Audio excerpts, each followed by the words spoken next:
Hola y bienvenidos a otro vídeo de Aprende Anestesia. El otro día colgamos un vídeo sobre un caso en el que me fue difícil ventilar a mano a un paciente joven, delgado, pero que tenía bastante barba. Dentro del debriefing que he hecho de por qué no reaccioné lo suficientemente rápido y certero, lo que he hecho es revisarme el Vortex Approach de la parte de ventilación con mascarilla facial.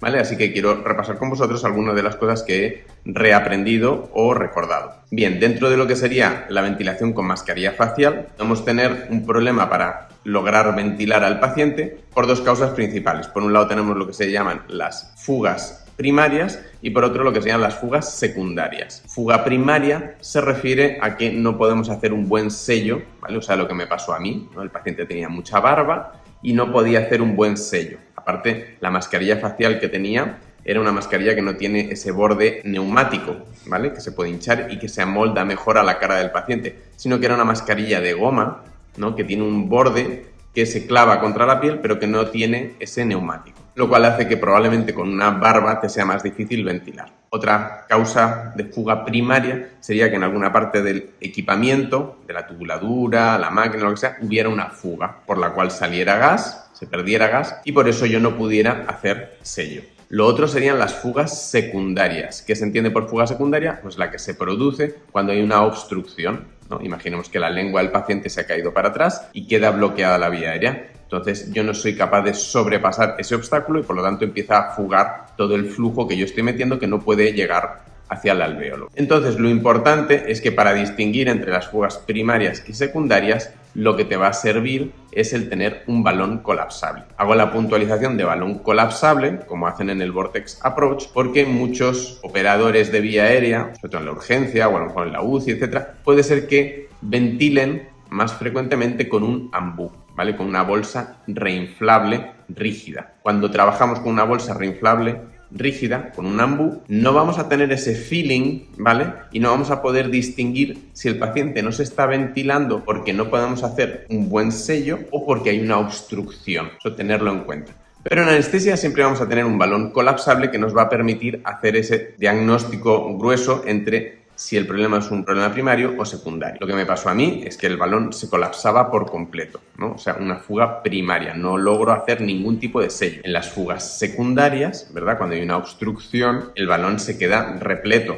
¿no? Y está tenso y tú la aprietas, etcétera, y fuga, pero el balón está tenso. En cambio, a mí lo que me pasó, ¿verdad? Con esta barba es que el balón estaba completamente colapsado y no podía hacer nada de sello. Una de las cosas que tienes que pensar en ese momento es si se ha soltado alguna parte de la máquina, una tubuladura, o si hay un agujero en alguna parte del sistema, una gran fuga. Eso sí lo pensé, pero luego pasé directamente a tratarlo como si fuera una obstrucción y me puse a meter un Gödel por ver si era eso lo que me estaba dando el problema. Equivocado, ¿vale? Tendría que haber seguido con la parte de la fuga primaria. Entonces, siguiendo con el enfoque del vórtice, del vórtex, ¿cuáles serían todas las optimizaciones para la ventilación con mascarilla facial? Para lo que llaman ellos el lifeline, la línea de vida de la parte de mascarilla facial. Que son todas esas optimizaciones o ajustes que vamos a tratar de hacer dentro de uno de los enfoques. Un enfoque es la ventilación con mascarilla facial, el otro sería la intubación y el otro sería el uso de un supraglótico. Si esas tres fallan, después de haberlas optimizado y haber hecho el mejor intento posible, entonces cuando se pasa a un abordaje por el cuello. Centrándonos en el de mascarilla facial, veamos cuáles son esas optimizaciones. Dentro del ítem de manipulaciones, vamos a tener las manipulaciones del cuello y de la cabeza. El principal siempre va a ser la posición de olfateo, que ellos llaman flextensión, ¿vale? Es esta posición en que adelantamos la cabeza y extendemos el cuello. Eso lo podemos lograr con un cojín, ¿verdad? Otra de las manipulaciones que podemos hacer es colocar el paciente en rampa, ¿verdad? Esto es algo que se usa mucho en los pacientes obesos mórbidos. Y normalmente cuando hablamos de rampa también estamos incluyendo el concepto este de flextensión, ¿vale? Esa posición de olfateo, pero en la cual es muy importante que el trago, ¿verdad?, va a quedar a la altura del esternón y la cara del paciente va a quedar totalmente paralela al techo. Eso quiere decir que lo hemos colocado correctamente. Otras cosas que se pueden manipular sería la altura de la mesa, el thrust mandibular o el tirón de la mandíbula, lo cual lo vamos a lograr normalmente o lo vamos a optimizar con lo que ellos llaman el grip de prensa, vice grip, que es distinto del grip habitual en C, ¿verdad?, que solemos usar, que sería así, sino que usan los dos pulgares, agarra la mandíbula con todo el resto de dedos y se genera una gran tracción. Esa posición de prensa o vice grip logra tanto mejorar una obstrucción, porque estás tirando y levantando la cabeza, tirando de la lengua, logrando esa posición de olfateo, al tiempo que estás generando presión, ¿verdad?, del sello de la mascarilla contra la cara del paciente. Por lo tanto, es una maniobra que deberíamos incorporar y practicar con más frecuencia, cosa que a mí me faltó en el caso que tuvimos. Otra cosa que mencionan dentro de la optimización es mantener la dentadura del paciente. Esto no lo entiendo muy bien y no lo he podido ver dentro de Vortex Approach a qué se refiere exactamente. Lo que yo entiendo es que a lo mejor ellos prefieren que los pacientes pasen con sus dentaduras fijadas, ¿vale? Si son dentaduras extraíbles, porque es verdad que un paciente que tiene su dentadura puesta suele ser más fácil de ventilar. Al mismo tiempo, ponen luego como optimización de la intubación, no de la ventilación con mascarilla facial, lo que harían sería retirar esa dentadura. Dentro del ítem device o dispositivo tenemos la ventilación a 2 manos, que ya os he mencionado un poco todo esto del vice grip, el inflado del CAF, ¿vale? Si vuestra mascarilla facial tiene un CAF, un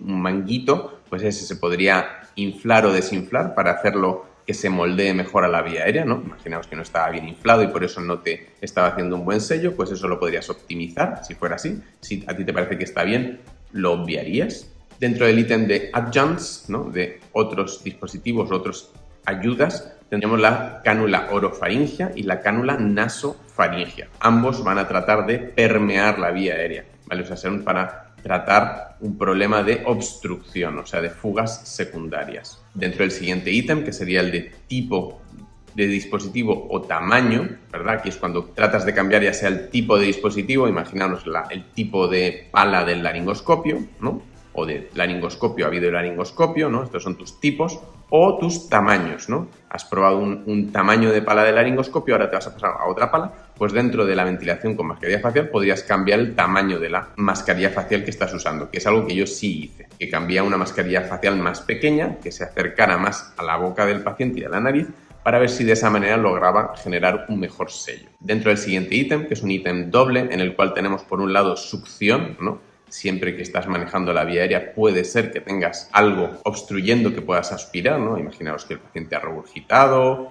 o que tiene algo en la vía aérea, pues tú podrías aspirar, es una opción, y aclarar esa vía aérea y hacerla más permeable. Eso es algo en lo que habría que pensar y hacer, si te parece que procede. Lo otro que podrías hacer es dar CPAP para mantener abierta esa vía aérea. Y lo otro sería usar el flush de oxígeno, que eso sí que lo usé un poco tarde, ¿verdad? En mi caso, debería usarlo más al principio. Entonces, si le das al flush de oxígeno y lo combinas con la ventilación facial a 2 manos, probablemente vas a poder compensar en algunas ocasiones las grandes fugas que se produzcan, fugas primarias en este caso, ¿verdad? El último ítem sería el del tono muscular. El paciente esté correctamente anestesiado y relajado, porque las 3 acciones, los 3 lifelines, ventilación con mascarilla facial, la intubación y el uso de un supraglótico, los 3 van a resultar más fáciles y más efectivos si el paciente está adecuadamente relajado. O sea que si no le has relajado y estás teniendo problemas para ventilarle, tendrías que plantearte relajar al paciente. En mi caso, el paciente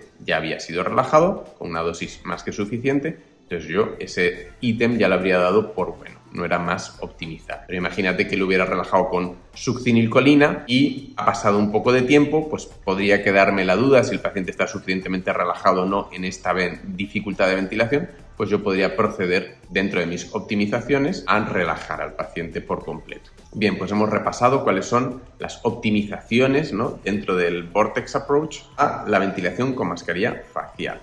Recordad que optimizamos este lifeline al completo o al máximo, y una vez que vemos que ha sido imposible ventilar, aun habiendo hecho unos 3 mejores intentos de ventilación con mascarilla facial, podemos olvidarnos de ese lifeline y pasar a tratar de agotar los otros 2. Si los 3 lifelines han sido agotados, pues como decíamos, ya pasaríamos a un abordaje por el cuello o eventualmente a despertar al paciente si esa fuera una opción también. Bueno, espero que os haya sido de utilidad este vídeo. Os recomiendo muchísimo que veáis el canal del Vortex Approach y que os estudiéis todo lo referente al Vortex, porque verdaderamente es, dentro de todos los algoritmos y todas las ayudas de manejo de la vía aérea, el que verdaderamente está hecho para el quirófano, no para la sala de ponencias, en la cual te ponen un algoritmo relativamente complejo que luego en la vida real pues no es tan fácilmente aplicable. Bueno, muchas gracias por haber visto el vídeo y os veo en el siguiente. Si queréis ver más vídeos como este sobre anestesia y seguridad en quirófano, por favor suscribiros al canal